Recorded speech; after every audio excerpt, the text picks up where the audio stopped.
마가복음 16장 1절에서 11절까지입니다. 마가복음 16장 1절부터입니다. 제가 한 절 읽고 여러분이 읽으시겠습니다. 안식일이 지났을 때에 막달라 마리아와 야고보의 어머니 마리아와 살로메는 가서 예수께 발라드리려고 향료를 샀다. 그래서 이르의 첫날 새벽 해가 막 돋은 때에 무덤으로 갔다. 그들은 누가 우리를 위하여 그 돌을 무덤 어귀에서 굴려내 주겠는가 하고 서로 말하였다. 그런데 눈을 들어서 보니 그 돌덩이는 이미 굴러져 있었다. 그 돌은 엄청나게 컸다. 그 여자들은 무덤 안으로 들어가서 웬 젊은 남자가 흰 옷을 입고 오른쪽에 앉아 있는 것을 보고 몹시 놀랐다. 그가 여자들에게 말하였다. 놀라지 마시오. 그대들은 십자가에 못 박히신 나사렛 사람 예수를 찾고 있지만 그는 살아나셨소. 그는 여기에 계시지 않소. 보시오. 그를 인장에 또 보시오. 그러니 그들은 가서 그 제자들과 베드로에게 말하기를 그는 그들보다 먼저 갈리로 가실 것이니 그가 그들에게 말씀하신 대로 그들은 거기에서 그를 볼 것이라고 하시오. 그들은 뛰쳐나와서 무덤에서 도망하였다. 그들은 발발 떨며 넋을 잃었던 것이다. 그들은 무서워서 아무에게도 아무 말도 못하였다. 예수께서 이레의 첫날 새벽에 나타나신 뒤에 맨 처음으로 막달라 마리아에게 나타나셨다. 마리아는 예수께서 7 귀신을 쫓아내 주신 여자이다. 마리아는 예수와 함께 지내던 사람들이 슬퍼하며 울고 있는 곳으로 가서 그들에게 이 소식을 전하였다. 11절 다 같이 읽겠습니다. 그러나 그들은 예수가 살아계시다는 것과 마리아가 예수를 목격했다는 말을 듣고서도 믿지 않았다. 아멘. 작년 12월 달에 국민일보에 이러한 한 여론조사가 나왔습니다. 타 종교인들에 대한 우리나라 사람들의 종교 호감도를 조사를 했습니다. 자, 본인의 종교가 아닌 다른 종교를 가진 사람들에 대한 호감도가 어떤지를 했는데요. 자, 1점에서부터 100점까지 1도에서 100도라고 이렇게 해서 호감도가 높으면 높은 점수를 주게 됩니다. 그래서 온도가 높을수록 뜨겁듯이 그 종교에 대해서 긍정적인 감정을 가질 수 있는 감정 지표로 이렇게 얘기를 했습니다.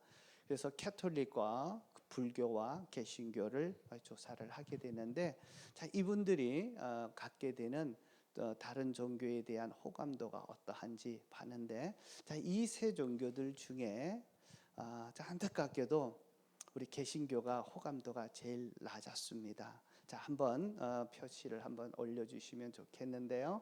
자, 여기 보면 이제 호감도인데요. 개신교가 본인들에 대해서는 78점을 주고 캐톨릭은 본인들에 대해서 78점, 불교는 73점이니까 비슷하게 나옵니다. 다른 종교에 대해서 얘기한 것인데요. 자, 우리 캐톨릭에 보면 우리 기독교인들에 대해서는 몇 점을 줬나 하면 48점을 줬습니다. 그리고 불교인들에 대해서는 49점을 줍니다. 그리고 여기 보면 아니요, 제가 잘못했네요. 캐톨릭은 개신교에서 28점 가로로 가요. 그리고 불교에 대해서 59점을 주는데 절반밖에 되지 않았습니다. 불교인들은요, 우리 개신교에서 25점, 캐톨릭에 대해서는 49점을 줬습니다. 그러니까 다른 종교를 가지고 있던 사람들이 우리 개신교 기독교인들을 보면서는 호감도가 절반 이하로 딱 떨어지는 것을 보게 됩니다. 그런데 종교를 가지고 있지 않았던 이들에게 또 하나 조사를 했는데 제일 아랫부분입니다. 자, 개신교에 대해서 20점을 주고요. 캐톨릭에 대해서는 47점, 불교에 대해서는 52점을 주었는데 제일 낮을 뿐만 아니라 여기도 절반 이하로 떨어집니다. 자, 그래서 지금 우리 한국 사회에서 개신교의 위치가 어디쯤 되는지를 이렇게 알게 되는데 호감도가 가장 낮은 종교였습니다. 자, 이 부분을 보면서 굉장히 저는 이제 충격을 좀 받고 정말 이 정도로 이렇게 우리 기독교가 참 개신교가 주변 사람들한테 거부감과 또 또 호감을 받지 못하는구나 하는 것을 보면서 다시 이렇게 설문지를 찾아보는데 그 이유가 뭔지 한번 그 조사한 것들이 발견이 됐는데요. 작년 9월에 나타난 데이터 연구소에서 온 것인데요. 자, 그러면 개신교의 이미지 형성에 가장 큰 영향을 미치는 게 뭐냐라고 봤더니만 그 기독교인들인데요. 여기서 보면 12년도에 그것이 파란 거고요. 23년 작년에 조사한 것이 오렌지색으로 있는 겁니다. 오렌지색을 보시면 자, 첫 번째 기독교인들이 다른 사람들한테 뭐를 가장 영향력을 줬냐 봤더니만 주변 교인들의 언행에 대해서 이 부분들을 지적을 합니다. 두 번째는 목회자들과 교회 지도자들의 언행이 두 번째였고, 그 다음에 매스컴의 보도가 세 번째였습니다. 그러니까 실제적으로 우리는 매스컴이 더 기독교에 대해서 오도하고 잘못한다라고 이렇게 많이 생각하고 있었는데, 실제로는 일반 주변에서 접촉되었던 우리 믿는 자들의 언행이 안 믿는 사람들의 이미지 형성에 강력한 영향을 주었고, 목회자가 주었다라고 하는 이런 모습을 보면서 우리가 말 조심해야 되겠구나. 우리 주변의 사람들에게 이렇게 낮은 호감도 거부감을 갖게 되는 것은 우리의 행동들을 보고 있겠구나 하는 그런 생각을 하게 되면서, 또 한편으로는 이런 생각, 정말 그럴까? 주변에 말하는 걸 들어보면 안 믿는 사람하고 믿는 사람들 보면 누가 말을 더 거칠게 합니까? 믿는 사람들이 더 거칠게 합니까? 안 믿는 사람들이 더 거칠게 합니까? 안 믿는 사람들이 훨씬 거칠어요. 예전에 주차 한번 됐다가 전화하면서 빼달라고 하는데 내가 들어보지도 못한 욕을 그 첫 번째 들었는데 그 생각만 하면 계속 날 정도로 어떻게 이렇게 말을 함부로 할 수 있을까 하는 생각인데, 지금도 생각하니까 기분이 막 나빠지려고 하는 이런 게 있습니다. 사실 그런 면에서 보면 우리 교인들 보면 말이 참 곱고 참 배려하고 이렇게 있는 부분들인데, 정말 안 믿는 사람들 다른 종교에 비교해서 그렇게 언행이 나쁜가? 이런 생각이 언뜻 들었습니다. 한번 보십시오. 우리 믿는 사람들이 더 부드럽고 친절하게 얘기합니까? 안 믿는 분들이 더 그렇게 얘기합니까? 우리가 생각할 땐 그거 같아요. 자, 그러면 그 설문이 잘못되었나? 그럼 뭐 때문에 이렇게 있는지 하면서 가만히 생각하던 가운데 이럴 수 있겠다라고 하는 생각이 들었는데, 그게 뭐냐 하면, 잠깐만요. 생각이 들었는데, 안 믿는 분들이 우리 기독교인들을 볼 때 독선적이다, 배타적이다라고 하는 이미지를 좀 갖고 있습니다. 그게 뭐냐 하면, 우리는 그들에게 증거할 때 예수님만 믿어야 구원받는다라고 하는 것을 강하게 주장을 합니다. 그래서 이 말을 듣고 있는 다른 종교의 사람들, 그리고 믿지 않는 사람들이 갖고 있는 이미지가 뭐냐 하면, 그래, 너희들만 믿는 구원이 최고고 다른 종교는 다 인정하지 않는다라고 하는 것에 대해서 이들이 강한 거부감, 부정적인 생각을 갖고 있겠는데, 그것이 주된 원인이 아닐까 하는 생각을 해봅니다.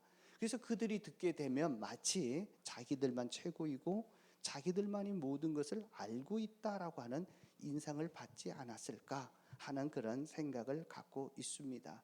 근데 여러분 한번 보십시오. 독선적이다, 배타적이다라고 하는 이 말을 하게 될 때, 어떤 사람이 자기가 어떤 주장을 한다고 해서 그것을 독선적이라 바로 얘기하지 않습니다. 자, 만약에요, 이 사람이 이유나 근거 없이 항상 자기가 옳다고 얘기하면 독선적인 겁니다. 맞죠?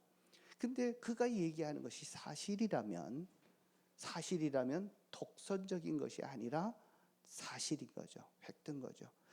자, 예수님만 믿어야 구원받는다라고 하는 것이 독선적이다 아니다라고 따지기 전에 예수님만 믿으면 구원받는다라고 하는 이것이 사실인지 아닌지를 자세히 먼저 살펴봐야 하는 겁니다.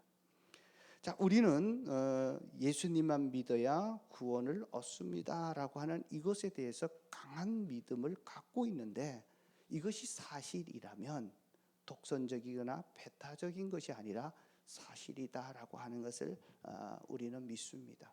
그리고 이 사실이 정말 그렇게 거부하고 있는 사람들에게 정말 예수님만이 절대적인 구원자이고 우리를 구원해 줄 수 있다라고 하는 사실들을 또 강하게 삶으로 보여줘야 될 책임들이 있는 것이라 그렇게 생각합니다. 저는 예수님만 믿어야 구원을 얻을 수 있다고 믿습니다. 그래서 목사가 되었습니다. 자, 이것이 믿는다고 할 때 내가 예수님만이 구원의 절대적인 구원자다라고 하는 믿는 믿음은 다름 아닌 근거를 대라면 예수님의 부활입니다. 자, 우리는 살아가면서 정말 근본적으로 우리의 삶을 힘들게 하고 슬프게 만들고 정말 불행하게 느끼게 만들고 참 많은 그 염려와 근심과 걱정, 두려움, 외로움에 살게 되는데요. 자, 이 원인을 성경은 뭐라고 얘기하면 죄라고 얘기합니다. 그래서 죄 지은 인간들의 마지막 결론이 뭐냐면 죽음입니다. 그래서 모든 인간들은 죽음 앞에 두려움에 떨게 되고 이 죽음 앞에 두려워하면서 사는 것이 우리 사람들입니다. 그래서 우리를 구원한다면 모든 사람이 죽었고 그리고 과학이 발달이 되고 또 의료가 이렇게 개발이 돼서 정말 최신신의 시설을 가지고 있다 할지라도 우리가 해결할 수 없는 것이 죽음의 문제입니다. 그래서 진정한 구원자는 자, 우리의 죄의 문제와 죽음의 문제를 해결할 수 있으면 그것은 참입니다. 그런데 예수님께서는 죽었다가 3일 만에 다시 살아나셨습니다. 지난번에 십자가에 대해서 말씀을 드렸잖아요. 예수님이 죽으심은 본인의 죄가 아니라 우리의 모든 사람의 죄를 용서하시고 우리가 받아야 될 죄의 형벌을 대신해서 주고 주셨다면 예수님께서도 그 죄가 있고 그리고 잘못되었다면 그 죽음에서 영원히 계속 죽어 있을 겁니다. 그런데 예수님은 본인이 죽기 전에 여러 차례 다시 3일 만에 부활할 것이라고 정확하게 말씀하셨고 그리고 말씀하신 대로 3일 만에 다시 살아나셨고 지금까지 살아 계십니다. 자, 이 사실이 믿어지십니까? 자, 우리는 다 아멘으로 믿는데 아직 몇 사람 아멘 못 하셨던 분들은 못 믿는 분들이 계신데요. 자, 쉽게 다 이게 사실이라고 나오겠지만 이거 보시면 됩니다. 누군가 거짓말을 하나 합니다. 거짓말은 그렇게 오래 못 갑니다. 금방 드러나고 발각이 되어집니다. 근데 거짓말 중에 그런 거짓말도 사람이 죽었다가 다시 살아났다. 있을 수 없는 일들이 지금까지 일어났는데요. 이것이 2000년이 지나오면서 계속해서 믿어진다. 믿는 사람들이 계속 생겨난다. 이 자체만 하더라도 그것은 거짓이 아닐 수 있다는 사실을 보여주고 있는 것입니다. 자, 그래서 예수님의 부활을 믿는 것이 사실입니다. 그리고 이것을 믿었던 사람들의 삶의 모습을 보면 정말 완전히 달라지게 됩니다. 그래서 우리가 신앙생활 할 때 이제 예수님이 나를 위해서 십자가에 죽어주셨다고 하는 그 감격뿐만 아니라 지금도 살아 계셔서 우리를 돕고 계시고 우리의 삶을 완전히 바꾸어 놓을 수 있는 그 능력 많으신 분이 부활하신 주님이라고 믿는 것입니다. 그래서 우리는 부활 신앙을 가지고 살아가는 자들의 삶을 보면 완전히 세상 사람들과 믿지 않는 자들과 다른 삶을 살 수밖에 없다라고 하는 것을 얘기합니다. 여러분 부활 신앙을 갖고 계십니까? 갖고 계십니까? 오늘 자신 있게 말씀 못 하시는 분들 계시다면 오늘 부활 신앙으로 다시 한번 재확인하시고 여러분들의 삶 속에 부활이 주는 그 영광, 기쁨 그리고 삶의 축복들을 누릴 수 있기를 축복합니다. 자, 덜렁이 아내 때문에 아침마다 평안이 깨지는 가정이 있었답니다. 아침에 일어나면 이 부인의 아내가 보면 정리도 안 하고 잠옷도 그냥 아무렇게나 벗어다니고 몸만 쏙 빠져나오는 것 때문에 늘 이렇게 다툼이 있었던 가정입니다. 주일날 예배를 드려야 되니까 남편이 점잖하게 이렇게 얘기합니다. 여보, 예수님은 무덤 속에 계실 때 부활하실 때 입고 있던 세마포도 가지런히 정돈하고 나오셨대 라고 이제 얘기합니다. 자, 그러니까 부인이 상냥하게 웃으면서 이렇게 얘기했답니다. 여보, 미안해요. 난 아직 부활을 하지 않았어요. 그랬답니다. 네. 이 여인은 부활 신앙을 가진 것일까요? 안 가진 것일까요? 네, 웃자고 하는 얘기입니다. 자, 부활 신앙을 갖고 있으면요, 우리의 삶이 달라집니다. 그래서 예수님의 부활을 믿고 살게 되면 우리 삶이 완전히 전혀 다른 삶을 살게 되는데요. 자, 이 부활의 신앙을 믿지 못하는 자들에게 나타나는 증상 하나가 있습니다. 자, 그게 뭐냐 하면요, 부활 신앙을 믿지 못하는 자들에게는요, 자, 말을 하면 걱정과 염려, 외로움, 두려움, 슬픔 이런 것들을 안고 삽니다. 오늘 예배 드리면서 내 안에 염려와 근심들이 내 안에 있다면 부활 신앙으로 살지 않는 것입니다. 우리가 살다가 보면 여러 가지 문제도 생기고 또 예기치 않았던 사고도 만나고 있습니다. 그러나 그 가운데서 그것 때문에 염려하고 슬퍼하고 두려워한다면 그것은 부활 신앙이 아닙니다.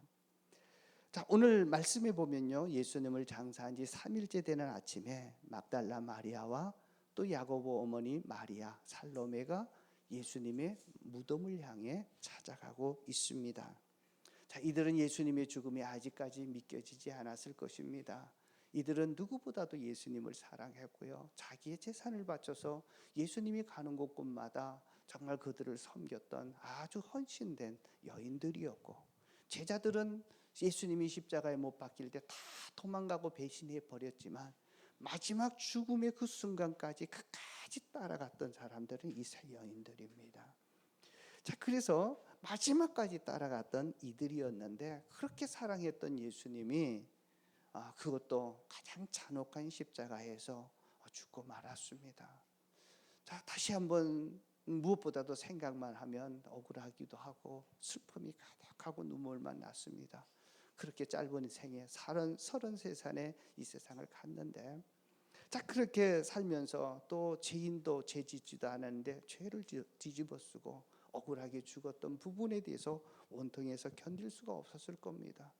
그래서 예수님의 시신에 향유를 발려주기 위해서 예수님의 그 이른 새벽에 무덤을 찾게 된 것입니다.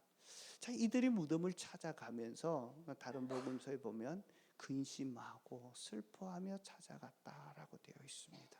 자, 그런데 무엇 때문에 근심하고 염려했는가 하면요, 자, 오늘 3절의 말씀인데요, 자, 이 말씀입니다. 한번 보겠습니다. 3절 다 같이 한번 읽겠습니다. 그들은 우리를 위하여 그 돌을,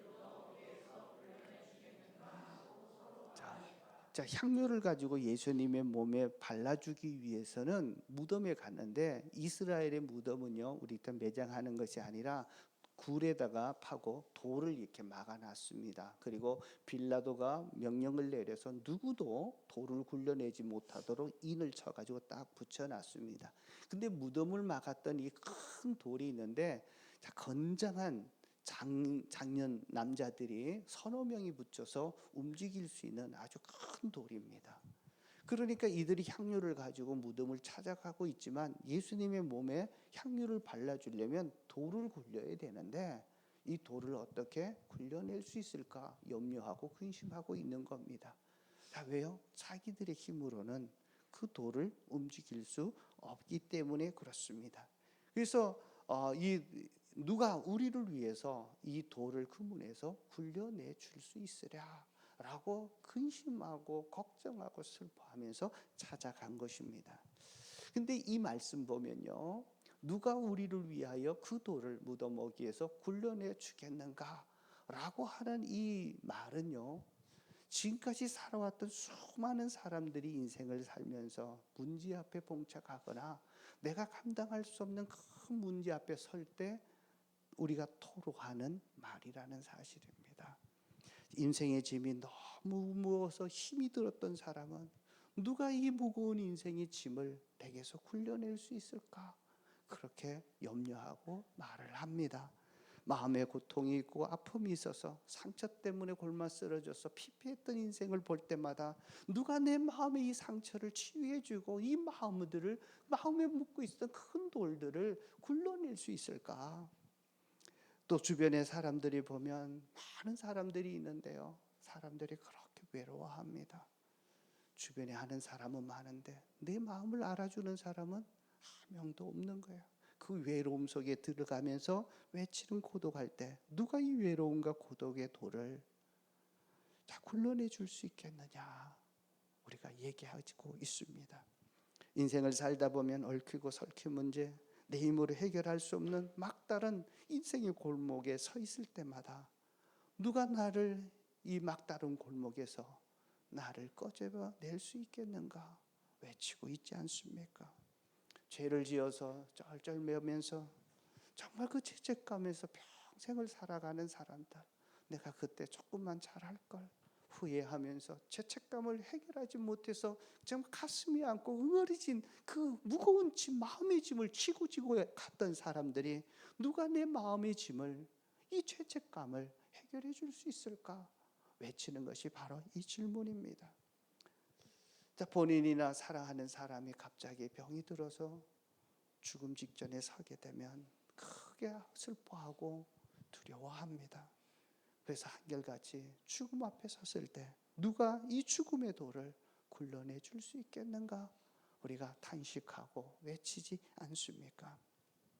걱정한다는 것, 부활신앙이 없는 자들이 삶 속에 자연스럽게 나타나는 우리의 삶의 모습입니다. 오늘 예배를 드리면서 여러분 염려하고 근심하는 것들이 있습니까?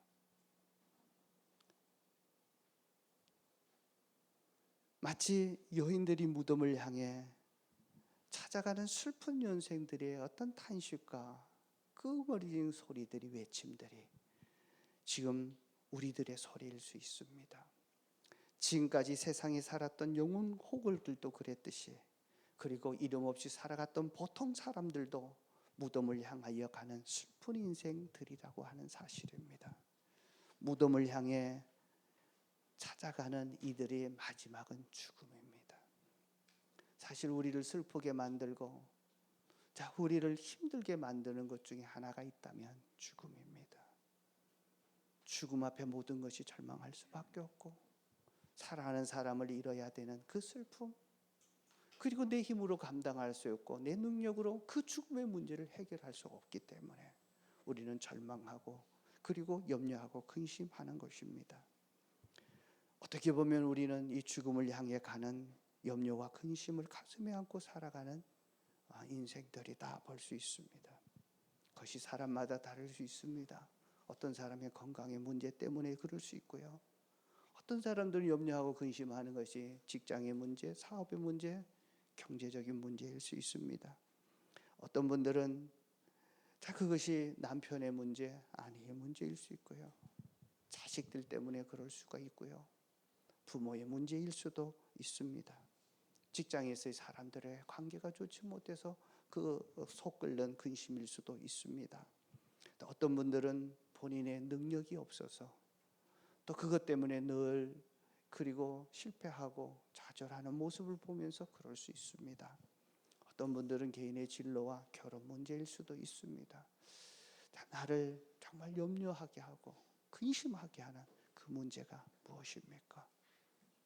오늘 이 예배를 드리면서 부활의 주님을 통해서 해결받기를 주의 이름으로 축복드립니다. 여러분들의 인생의 기쁨을 빼앗아가고 행복하지 못하도록 만드는 그 문제, 근본은요 죄의 문제입니다. 그리고 죽음의 문제입니다. 예수님이 부활하셨다는 것은 우리의 인생을 괴롭게 만들고 고통스럽게 만들고 염려와 근심 속에서 슬퍼하며 살 수 있도록 만들었던 이 문제를 해결하실 분이 바로 예수님이십니다. 부활하셨습니다. 부활하셨다는 것은 죽음의 문제를 해결하셨다라고 하는 사실입니다. 공자도 그리고 석가모니도 마호메트도 이 죄의 문제를 해결하지 못했고 죽음의 문제를 해결할 수 없었습니다. 그러나 예수님만은 빈 무덤이었고 지금도 부활하셔서 살아 계시고 우리를 만나주고 계시고 그분이 부활하신 주님이라는 것을 우리에게 알게 해주시고 그 축복을 누리면서 살게 해주십니다. 그래서 부활의 주님을 만났던 그분들이 예수님은 지금도 살아계신다라고 찬양하게 되고, 그분을 의지하면서 슬픔과 염려와 근심의 문제들을 부활의 주님으로 인해서 해결하면서 살아왔던 자들이 있기 때문에 2000년이 지나오면서 지금까지 우리는 부활의 주님을 증거하고 있고, 증거를 받았던 우리들이 그 주님을 부르고 믿고 있는 것입니다. 자, 부활의 주님이 없을 때 슬픔과 근심과 걱정, 외로움, 두려움의 이런 부분에 있습니다. 여러분 뭐 때문에 염려하고 근심하십니까? 뭐 때문에 속상해하고 슬퍼하고 아파하십니까? 그 문제 때문에 그렇지 않습니까? 오늘 그 문제를 부활의 신앙으로 해결할 수 있기를 주의 이름으로 축복합니다. 자, 부활의 주님을 믿는다는 것은요, 자, 부활의 주님을 만난 사람들은 노래하는 인생으로 바뀌게 되어집니다. 자, 오늘 여인들이 예수님을 찾으면서 이렇게 옵니다. 누가 우리를 위하여 그 돌을 무덤 어귀에서 굴려내 줄 수 있겠느냐 탄식하고 염려하고 찾아왔던 이들입니다. 자, 그런데 4절을 한번 보시면 엄청난 일이 일어납니다. 4절 한번 보시죠. 그런데 눈을 들어보니 그 돌덩이는 이미 굴러져 있었다. 그 돌은 엄청나게. 자, 우리가 염려하고 근심하는 일은요, 실제로 우리의 삶 속에 일어나지 않는 80% 이상의 것들을 가지고 염려하고 근심합니다. 이 여인들이 무덤을 향해 찾아왔지만 그곳은 부활하신 주님을 향해서 한 발자국 한 발자국 다가왔는데, 와서 보니까 이미 그 엄청난 큰 돌은 굴러져 있었습니다. 부활의 주님을 만나게 되면 나를 근심하게 만들고 나를 염려하게 만들고 두렵게 만들었던 그 문제는 손쉽게 이미 해결되었다는 것을 여러분은 발견하게 될 것입니다. 근심하며 찾아왔는데 보니까 오늘 거기 보면요, 자, 이 말이 저는 들어왔습니다. 눈을 들어보니라고 하는 겁니다. 눈을 들어보니 돌은 이미 굴러져 있었습니다. 자, 그러면 누가 이 돌을 옮겨 놓았을까요? 자, 힘센 장정들이 와서 그 돌을 굴렸을까요? 아니면 무덤을 봉하라고 명령했던 빌라도가 봉했던 명령조차 취소해서 그런 것일까요? 아니었습니다. 자, 누가 이 돌을 옮겼을까요? 누구일까요? 자, 마태복음에 보면 이걸 상세하게 소개를 해 주었습니다. 마태복음 28장 2절인데요. 같이 한번 읽겠습니다. 그런데 갑자기 큰 지진이 일어났다. 주님이 한 천사가 하늘에서 내려와 무덤에 다가와서 그 돌을 굴려내고 그 돌 위에 앉았다. 누가 그랬습니까? 천사들이에요. 이제 마태복음은요, 뭘 얘기하냐면 그 돌을 옮겼던 그 현장을 상세하게, 아주 세밀하게 자세하게 기록을 하고 있습니다. 갑자기 지진이 일어납니다.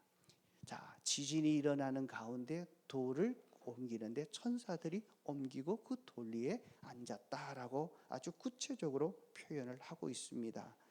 자, 한번 보십시오. 얼마나 놀라운 장면입니까? 큰 돌이 굴러가는 것이 아니라 지진이 일어나면서 천사들이 그것을 옮겨지고 있는 모습들을 자, 소개하고 있습니다. 근데 우리가 오늘 읽었던 마가복음에 보면요, 큰 돌을 굴려진 부분들에 대해서 상세하게 소개하지 않고 그냥 간단하게 처리하고 갑니다. 간단하게 처리하는데 어떻게 보면 이 한 구절들이 밋밋한 어구로 그냥 단순하게 표현합니다. 왜 그랬을까? 저는 마가는요, 그 근심했던 문제의 돌이 옮겨진 것에 대해서는 간단하게 처리하면서 그 다음 구절을 얘기하는데요. 자, 6절 7절입니다. 이게 더 중요한 것임을 강조하고 있습니다. 한번 같이 읽겠습니다. 그가 여자애들에게 말하였다. 놀라지 마시오. 그대는 십자가에 못 박히신 나사렛 사람 예수를 찾고 있지만 그는 살아나셨소. 그는 여기에 계시지 않고 보시오. 그가 안장했던 곳이요. 자, 여기 잠깐 띄워주시고요. 자, 누구를 얘기하나 하면, 자, 그는 살아나셨소라고 예수님의 부활을 얘기합니다. 천사들이 얘기를 하고, 자, 이곳에 예수님이 누였던 시체들은 이미 부활하셨기 때문에 없어졌다는 것을 보여주고 있습니다. 자, 그래서 마가가 중요한 것은 우리의 관심사는 나를 힘들게 만들고 염려하고 만들고 근심하게 만들었던 삶의 문제가 해결되는 것에, 그 돌에 집중하지 아니하고 예수님이 다시 살아났다는 그 사실들을 강조하고 있습니다. 그리고 7절에 보시면요, 이렇게 얘기합니다. 그러나 그대들은 가서 그 제자들과 베드로에게 말하기를 그는 그들보다 먼저 갈릴리로 가실 것이니 그가 그들에게 말씀하신 대로 그들은 거기에서 그들을 볼 것이라고 하시오라고 부활의 주님을 증거하라고 있습니다. 그래서 부활의 주님이 살아나셨다는 것을 인정하고 그것을 강조하고, 너희들이 할 일은 베드로와 제자들에게 찾아가서 증언하라, 부활하셨다고 전하여라 라고 합니다. 여기 보면요, 구체적으로 얘기합니다. 제자들과 베드로입니다. 자, 이들은 아직까지 예수님의 부활을 믿지 못해서 두려워 떨고 있는 자들입니다. 그들에게 찾아가서 증거하라라고 하는 것입니다. 자, 마가의 핵심들이 이건 것 같아요. 마가복음을 쓰면서 자, 큰 돌이 옮겨진 것에 대해서는 간단하게 옮겨졌다라고 얘기하고, 거기 시선이 가는 게 아니라 부활하신 주님에게 집중하고 부활하신 주님을 증언하는 일에, 증거하는 일에, 전하는 일에 집중해야 된다는 것을 얘기해 주고 있습니다. 여인들이 열 수 없었던 돌문들, 부활하신 예수님에게는 더 이상 문제가 되지 않는다라고 하는 겁니다. 여러분, 인생에 나를 힘들게 하는 문제에 집중하게 되면 내 마음이 점점 어두워집니다. 그것 때문에 계속해서 힘들어지고 슬퍼지고 두려워지고 외로워지게 되는 것이 당연합니다. 이제 삶의 문제가 아닌 부활하신 주님을 바라볼 수 있기를 축복합니다. 눈을 들어서 예수님을 바라보십시오.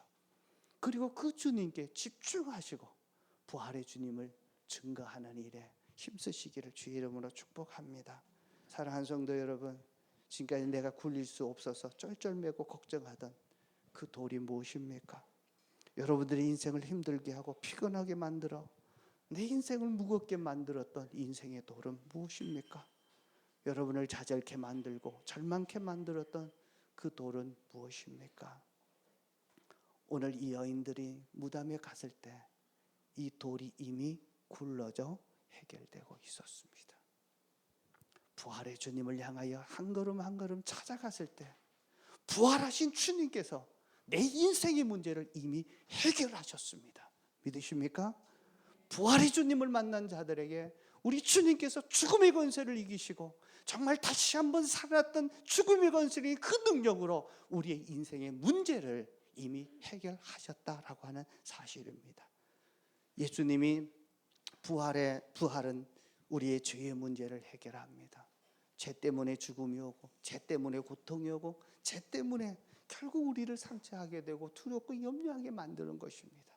이 죄의 문제와 죽음의 문제를 해결하신 분이 부활의 주님이신데, 그 주님을 만날 때 나를 짓누르던 인생의 큰 돌들은 이미 굴러져 다 해결된 줄로 믿습니다.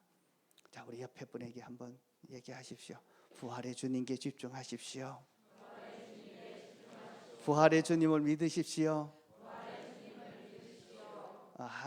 부활의 주님은 당신의 인생의 큰 돌을 옮겨 놓으셨습니다.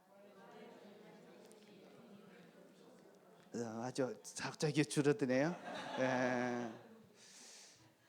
우리 일부 예배에 참석하셨는데요. 5월 달에 세례 받으셨던 볼리비아 목장에 차점순 우리 자매님이 계십니다. 올해 76세이신데요. 자, 이분이 처음으로 교회에 나왔습니다.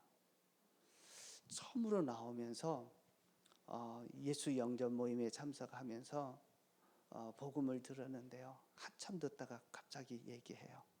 예수님의 십자가를 얘기하고 또 예수님을 믿어야 된다고 할 때 또 영접을 하셨는데요. 그때 뭐라고 고백하셨냐면, 내가 내 안에 가슴 안에 큰 돌덩이 하나가 지금까지 평생 안고 살았는데 그것이 확 굴러갔어요. 사라졌어요.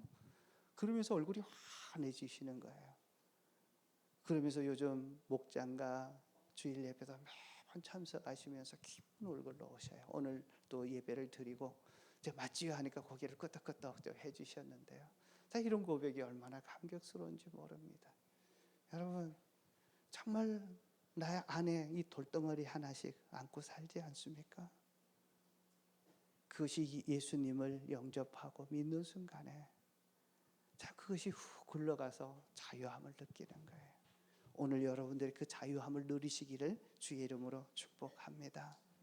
여러분들의 인생, 그래서 내 안에 돌덩어리가 굴러진 자들은요, 이제는 염려하고 근심하는 인생이 아니라 부활하신 주님을 찬양하고 내 인생에 기쁨을 바꿔주신 그것 때문에 노래하며 사는 인생이 됩니다.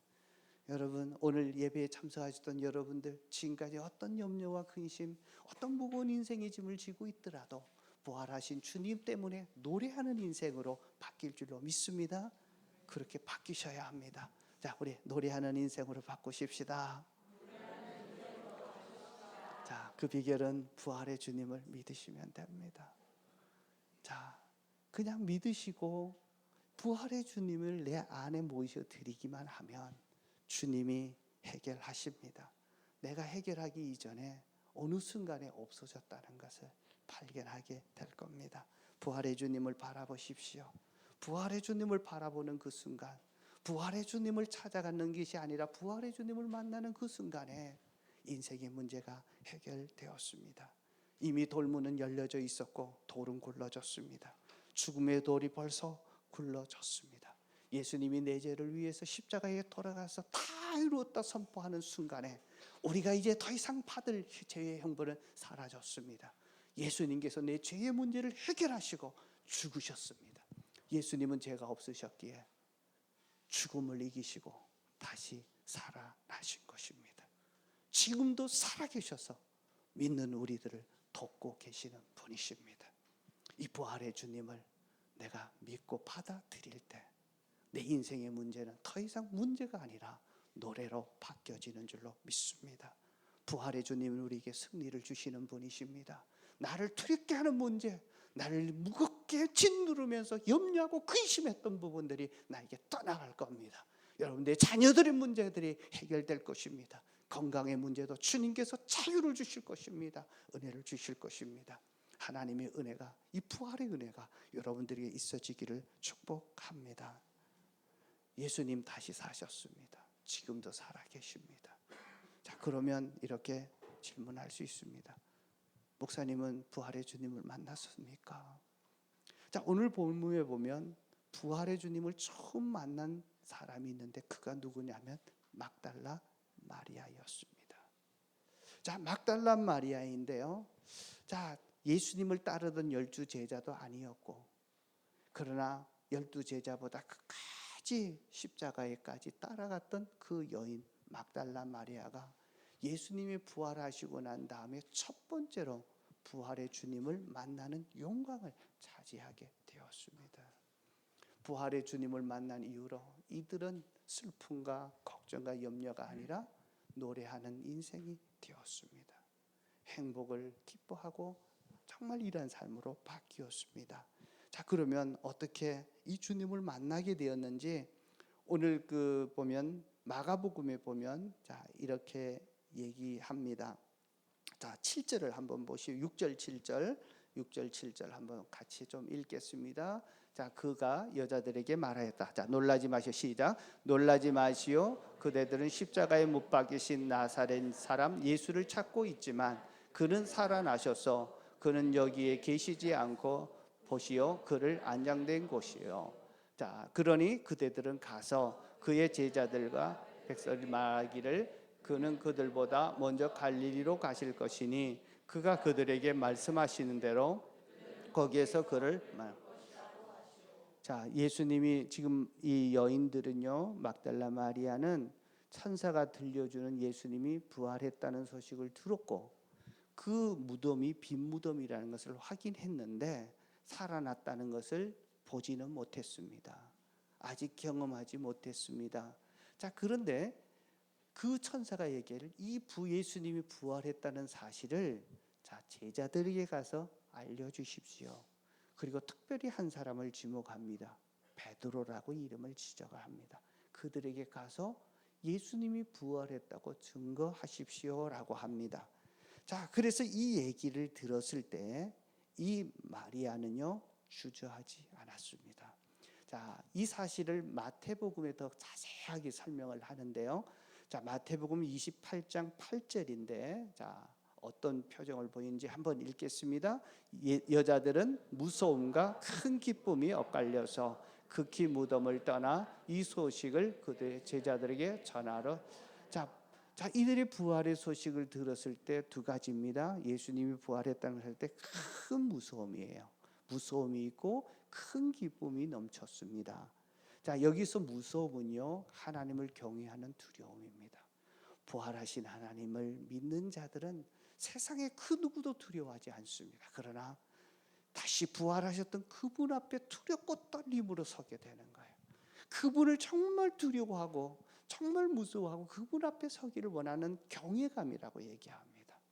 아, 죽음의 권세를 이겨놨던 엄청난 분 앞에서 정말 자기가 너무나 작고 죄인이라는 사실을 알 때 그런 느낌들을 받습니다. 또 하나는 부활하신 주님의 소식만 들었는데 그 마음속에 뭐가 가득 찼어요?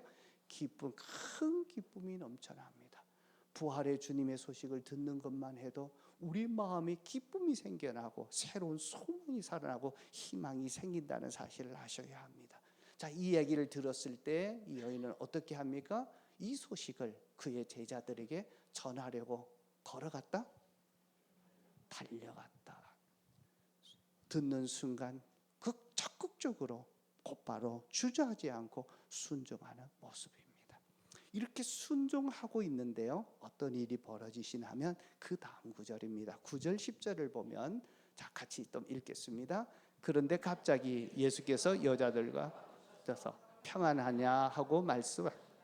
여자들은 다가서서 그의 발을 붙잡고 그에게, 자, 부활하신 주님이 직접 눈앞에 나타나서 너에게 평안하냐 물으시는 거예요. 왜 이 말을 물으실까요? 무덤을 찾아갈 때 이들은 뭘 했어요? 염려, 근심, 걱정, 두려움 가득 차고 슬픔을 안고 찾아갔는데 이제 평안하냐? 주님께서 평안케 해주신 겁니다. 부활의 주님을 믿는 자들에게는요, 세상에 어떤 일이 일어나도 마음에 평안함이 있습니다. 마치 내가 병에 걸려서 내일 이 세상에 떠날 것 같은 죽음을 고통하는 자리에도 부활의 주님은 그 가운데 평안을 누리게 하십니다. 예수님이 주시는 이 평안이 여러분들에게 임하시기를 축복합니다. 중요한 것은 부활의 주님을 증언하러 달려가는 그 순간에 부활의 주님을 만나게 되었다라고 하는 사실입니다. 자, 누군가의 부활을 증언할 때 부활의 주님은 전하는 자에게 내가 부활의 주님임을 본인을 드러내십니다. 이 예수님을 만났던 이들이 계속 예수님의 부활을 증거하게 되고, 그렇게 증거했던 사람들로 해서 지금까지 우리에게 예수님은 부활하셨다는 사실을 알게 되고, 그 주님이 나를 만나게 해주셔서 나를 고쳐주십니다. 여러분, 우리 교회에는 예수님 만나서 변화된 사람들이 참 많이 있습니다. 정말 세상의 어떤 것으로도 할 수 없었던 것에 하나님이 바꾸십니다. 여러분들 그 변화의 주인공이 되시기를 축복합니다. 주님을 만나기를 원하십니까? 그러면 예수님이 살아계셨다고 한번 증거해 보시면 좋겠습니다. 이번 한 주간 예수님을 알지 못하고 예수님을 믿지 못하고 부활을 믿지 못하는 누군가를 생각나게 하신다면 오늘 그분에게 한번 찾아가 보십시오. 그래서 예수님은 부활했다고, 자, 그 예수님께서 내게 주신 은혜를 나누면서 나도 당신의 삶이 이제 나 노래하는 인생, 그리고 기뻐하는 인생으로 바뀌기를 원한다고 한번 증거해 보시면 어떨까요? 여러분, 지금 떠오르는 사람 있습니까? 이번 한번 꼭 찾아가십시오. 그리고 부활의 주님을 증거해 보십시오. 그럴 때 그런 자들에게 하나님께서 평강 주시고 내 삶의 문제가 이미 다 해방되고 자유되었던 것을 경험하게 될 겁니다. 이제 말씀을 마무리하겠습니다. 오늘 말씀을 들으면서 내게 주신 하나님의 음성이 무엇인지 한번 한마디로 한번 요약해 보십시오. 제가 한번 정리해 드립니다. 부활을 믿지 못하는 자들의 삶은 염려와 근심, 두려움, 슬픔, 외로움 이런 것들이 많은 자들입니다. 혹시 이런 문제, 작은 문제 하나라도 있다면 부활의 주님을 믿음의 눈을 열어서 바라보시기를 축복합니다. 부활의 주님은 가까이 갔을 때 이미 내 모든 문제를 해결할 수 있는 능력 있는 분이십니다. 왜요? 죽음의 문제를 이기신 분이기 때문에 그렇습니다. 죽음의 문제를 이겼다면 세상의 그 어떤 권세보다도 큰 권세이고, 이 권세는 하나님의 능력입니다. 부활의 능력으로 여러분을 붙잡아 주시고 보호해 주시고 인도해 주실 것입니다. 이런 부활의 주님을 만난 자들은 이제 노래하는 인생으로 기쁨과 평안이 넘치는 삶으로 바뀝니다. 그리고 정말 우리가 부활을 믿는다면 부활을 증거하는 증인의 삶을 살게 됩니다. 오늘 내가 생각하고 있는 떠오르게 했던 한 분이 있다면 꼭 한번 찾아가시고요. 찾아갈 수 없다면 전화라도 내가 부활의 주님을 믿었으면 좋겠다라고 한번 증거해 보시고, 그리고 예수님을 영접하는 모임에 오셔서 예수님을 한번 받게 되면 여러분의 마음속에 있던 응어리들, 큰 돌덩어리들이, 인생의 무거운 짐들이 떠나가는 것들을 경험하시게 될 겁니다. 오늘 이 말씀 붙드시고 우리 이 시간 한번 좀 기도하도록 하겠습니다. 자, 이 시간은 우리 다 같이 한 목소리로 기도하겠습니다. 소리를 좀 내어서 내 귀에 들릴 정도로 한번 기도하시면 좋겠습니다. 하나님 아버지,